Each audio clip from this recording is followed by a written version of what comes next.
ಅಂದು ರಮೇಶ್ ಅರವಿಂದ್ ಮಗಳು ಎಂದು ಲಾಯರ್ ಸೌಂದರ್ಯದ ಶ್ರೇಯಾ ಶರ್ಮಾ ಈಗೆಲ್ಲಿದ್ದಾರೆ ಗೊತ್ತಾ? ಚಿತ್ರರಂಗದಲ್ಲಿ ಪ್ರತಿ ವರ್ಷ ನೂರಾರು ಬಾಲನಟರು ಪರಿಚಯವಾಗ್ತಾರೆ. ಅವರಲ್ಲಿ ಕೆಲವರು ಮಾತ್ರ ಜನರ ಮನಸ್ಸಿನಲ್ಲಿ ಅಚ್ಚಳಿಯದಂತೆ ಉಳಿಯುತ್ತಾರೆ. ಅಂತವರೆಲ್ಲ ಸಾಲಿನ ಕೇಳಿ ಬರುವ ಒಂದು ಪ್ರಮುಖ ಹೆಸರು ಶ್ರೇಯಾ ಶರ್ಮಾ. 15 ವರ್ಷಗಳ ಹಿಂದಿನ ಬಾಲನಟಿ ಈಗ ಎಲ್ಲಿದ್ದಾರೆ? ಈ ಸ್ಟೋರಿ ನೋಡೋಣ ಬನ್ನಿ. ಅಂದು ಸೌಂದರ್ಯ ಚಿತ್ರದ ಆ ಮುದ್ದಾದ ಬಾಲನಟಿ ಇಂದು ಪವರ್ಫುಲ್ ಕಾರ್ಪೊರೇಟ್ ಲಾಯರ್ ನಟಿ ಶ್ರೇಯಾ ಶರ್ಮಾ ಅವರ ಲೇಟೆಸ್ಟ್ ಅವತಾರಕ್ಕೆ ಫ್ಯಾನ್ಸ್ ಫಿದಾ ಆಗಿದ್ದಾರೆ. ಚಿತ್ರರಂಗದಲ್ಲಿ ಪ್ರತಿ ವರ್ಷ ನೂರಾರು ಬಾಲನಟರು ಪರಿಚಯವಾಗ್ತಾರೆ. ಅವರಲ್ಲಿ ಕೆಲವರು ಮಾತ್ರ ಜನರ ಮನಸ್ಸಿನಲ್ಲಿ ಅಚ್ಚಳಿಯದಂತೆ ಉಳಿಯುತ್ತಾರೆ. ಅಂತವರ ಸಾಲಿನಲ್ಲಿ ಕೇಳಿ ಬರುವ ಒಂದು ಪ್ರಮುಖ ಹೆಸರು ಶ್ರೇಯಾ ಶರ್ಮಾ. ಸುಮಾರು 15 ವರ್ಷಗಳ ಹಿಂದೆ ಬೆಳ್ಳಿ ತೆರೆಯ ಮೇಲೆ ತನ್ನ ಕ್ಯೂಟ್ ನಗು ಮತ್ತು ಅದ್ಭುತ ಅಭಿನಯದ ಮೂಲಕ ಪ್ರೇಕ್ಷಕರನ್ನ ಮೋಡಿ ಮಾಡಿದ ಈ ಪುಟ್ಟ ಹುಡುಗಿ ಈಗ ಎಲ್ಲಿದ್ದಾರೆ, ಏನು ಮಾಡ್ತಿದ್ದಾರೆ ಎಂಬ ಕುತೂಹಲಕ್ಕೆ ಅಚ್ಚರಿಯ ಉತ್ತರ ಸಿಕ್ಕಿದೆ. ಸ್ಯಾಂಡಲ್ವುಡ್ ನ ಸೌಂದರ್ಯದ ಆ ಮುದ್ದಿನ ಮಗಳು. ಕನ್ನಡ ಸಿನಿ ರಸಿಕರಿಗೆ ಶ್ರೇಯಾ ಶರ್ಮಾ ಎಂದರೆ ತಕ್ಷಣ ನೆನಪಾಗುವುದು 2007ರಲ್ಲಿ ಬಿಡುಗಡೆಯಾದ ರಮೇಶ್ ಅರವಿಂದ್ ಅಭಿನಯದ ಸೌಂದರ್ಯ ಸಿನಿಮಾ. ಈ ಚಿತ್ರದಲ್ಲಿ ರಮೇಶ್ ಅವರ ಮಗಳ ಪಾತ್ರದಲ್ಲಿ ಶ್ರೇಯಾ ನಟಿಸಿದ ರೀತಿ ಎಂದಿಗೂ ಅನೇಕರ ಕಣ್ಣ ಮುಂದೆ ಇದೆ.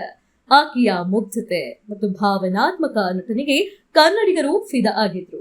ಕೇವಲ ಕನ್ನಡ ಮಾತ್ರವಲ್ಲ, ತೆಲುಗಿನ ಮೆಗಾಸ್ಟಾರ್ ಚಿರಂಜೀವಿ ನಟನೆಯ ಜೈ ಚಿರಂಜೀವ ಚಿತ್ರದಲ್ಲಿ ಅವರ ಸೋದರ ಸೊಸೆಯಾಗಿ ನಟಿಸುವ ಮೂಲಕ ಶ್ರೇಯಾ ತನ್ನ ಸಿನಿ ಪಯಣ ಆರಂಭಿಸಿದ್ರು. ಅಲ್ಲಿಂದ ಮುಂದೆ ಇವರು ತಿರುಗಿ ನೋಡ್ಲೇ ಇಲ್ಲ. ಸೂಪರ್ ಸ್ಟಾರ್ ಸಿನಿಮಾಗಳ ಖಾಯಂ ಬಾಲನಟಿ. ಹೌದು, ಶ್ರೇಯಾ ಕೇವಲ ಸಣ್ಣ ಪುಟ್ಟ ಚಿತ್ರಗಳಿಗೆ ಸೀಮಿತವಾಗಲಿಲ್ಲ. ರಜನಿಕಾಂತ್ ಅವರ ರೋಬೋ, ರಾಮ್ ಚರಣ್ ಅವರ ಮಗಧೀರ, NTR ಅವರ ಓಸರವಳ್ಳಿ ಎಂತಹ ಬೃಹತ್ ಸಿನಿಮಾಗಳಲ್ಲಿ ಪ್ರಮುಖ ಪಾತ್ರಗಳಲ್ಲಿ ಕಾಣಿಸಿಕೊಂಡ್ರು. ಇನ್ನು ಜಾಹೀರಾತು ಲೋಕದ ಬಗ್ಗೆ ಹೇಳುವುದಾದ್ರೆ ಇವರು ಸುಮಾರು 150ಕ್ಕೂ ಹೆಚ್ಚು ಟಿವಿ ಜಾಹೀರಾತುಗಳಲ್ಲಿ ನಟಿಸಿ ಮನೆ ಮಾತಾಗಿದ್ರು. ನಾಯಕಿಯಾಗಿ ಅದೃಷ್ಟ ಪರೀಕ್ಷೆ, ಆದರೆ ಬಾಲನಟಿಯಾಗಿ ಅಪಾರ ಯಶಸ್ಸು ಕಂಡ ಶ್ರೇಯಾ ಶರ್ಮಾ ಬೆಳೆಯುತ್ತಾ ನಾಯಕಿಯಾಗುವ ಅದೃಷ್ಟ ಪರೀಕ್ಷಿಸಿದ್ರು. 2015ರಲ್ಲಿ ಗಾಯಕುಡು ಮತ್ತು 2016ರಲ್ಲಿ ನಿರ್ಮಲಾ ಕಾನ್ವೆಂಟ್ ಸಿನಿಮಾಗಳ ಮೂಲಕ ಹೀರೋಯಿನ್ ಆಗಿ ಎಂಟ್ರಿ ಕೊಟ್ರು. ನಾಯಕಿಯಾಗಿ ನೋಡಲು ಶ್ರೇಯಾ ಸುಂದರವಾಗಿ ಕಂಡರು. ಬಾಲನಟಿಯಾಗಿ ಅವರಿಗೆ ಸಿಕ್ಕಿದಂತಹ ಜನಪ್ರಿಯತೆ ಅಥವಾ ಯಶಸ್ಸು ನಾಯಕಿಯಾಗಿ ಸಿಗಲಿಲ್ಲ. ಚಿತ್ರರಂಗದ ಈ ಏರಿಳಿತಗಳನ್ನ ಕಂಡ ಶ್ರೇಯಾ ಒಂದು ಗಟ್ಟಿಯಾದ ನಿರ್ಧಾರಕ್ಕೆ ಬಂದ್ರು. ಬಣ್ಣದ ಲೋಕದಿಂದ ಕಾನೂನು ಲೋಕಕ್ಕೆ ರೋಚಕ ಜಿಗಿತ. ಅನೇಕ ನಟಿಯರು ಅವಕಾಶಗಳು ಇಲ್ಲದಿದ್ದಾಗ ಅಸಹಾಯಕರಾಗಿ ಉಳಿಯುತ್ತಾರೆ. ಆದರೆ ಶ್ರೇಯಾ ಹಾಗೆ ಮಾಡಲಿಲ್ಲ. ಓದಿನಲ್ಲಿ ಸದಾ ಟಾಪ್ ಇರ್ತಿದ್ದ ಅವರು ಗ್ಲಾಮರ್ ಪ್ರಪಂಚಕ್ಕೆ ಗುಡ್ ಬೈ ಹೇಳಿ ಶಿಕ್ಷಣದತ್ತ ಮುಖ ಮಾಡಿದ್ರು. ಕಾನೂನು ಪದವಿ ಪೂರ್ಣಗೊಳಿಸಿ ಇವರು ಇನ್ನು ಮುಂಬೈನಲ್ಲಿ ಅತ್ಯಂತ ಯಶಸ್ವಿ ಕಾರ್ಪೊರೇಟರ್ ವಕೀಲೆಯಾಗಿ ಕಾರ್ಯವನ್ನ ನಿರ್ವಹಿಸುತ್ತಿದ್ದಾರೆ.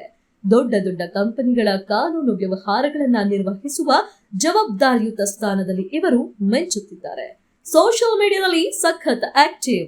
ಎಂದು ಶ್ರೇಯಾ ಅವರ ಇನ್ಸ್ಟಾಗ್ರಾಮ್ ಫೋಟೋಗಳನ್ನ ನೋಡಿದ್ರೆ ಅಭಿಮಾನಿಗಳು ಇವತ್ತು ನಮ್ಮ ಆ ಪುಟ್ಟ ಹುಡುಗಿ ಇಷ್ಟು ದೊಡ್ಡವಳಾದ್ಲಾ ಎಂದು ಆಶ್ಚರ್ಯ ವ್ಯಕ್ತಪಡಿಸುತ್ತಿದ್ದಾರೆ. ಸಿನಿಮಾ ರಂಗದಿಂದ ದೂರವಿದ್ರು ತಮ್ಮ ವೃತ್ತಿ ಜೀವನದ ಸುಂದರ ಕ್ಷಣಗಳನ್ನ ಅವರು ಅಭಿಮಾನಿಗಳೊಂದಿಗೆ ಹಂಚಿಕೊಳ್ತಾ ಇದ್ದಾರೆ. ಒಟ್ಟಿನಲ್ಲಿ ಕ್ಯಾಮೆರಾ ಮುಂದೆ ನಟಿಸುತ್ತಿದ್ದ ಆ ಪುಟ್ಟ ಕೈಗಳು ಇವತ್ತು ಕಾನೂನಿನ ಪುಸ್ತಕಗಳನ್ನ ಹಿಡಿದು ವಾದ ಮಾಡ್ತಿವೆ. ಕೇವಲ ಸಿನಿಮಾ ಮಾತ್ರವಲ್ಲದೆ ಬೇರೆ ಕ್ಷೇತ್ರದಲ್ಲಿಯೂ ಸಾಧನೆ ಮಾಡಬಹುದು ಎಂದು ತೋರಿಸಿಕೊಟ್ಟಿರುವ ಶ್ರೇಯಾ ಶರ್ಮಾ ಅವರ ಈ ಪಯಣ ನಿಜಕ್ಕೂ ಎಲ್ಲರಿಗೂ ಸ್ಫೂರ್ತಿಯಾಗಿದೆ.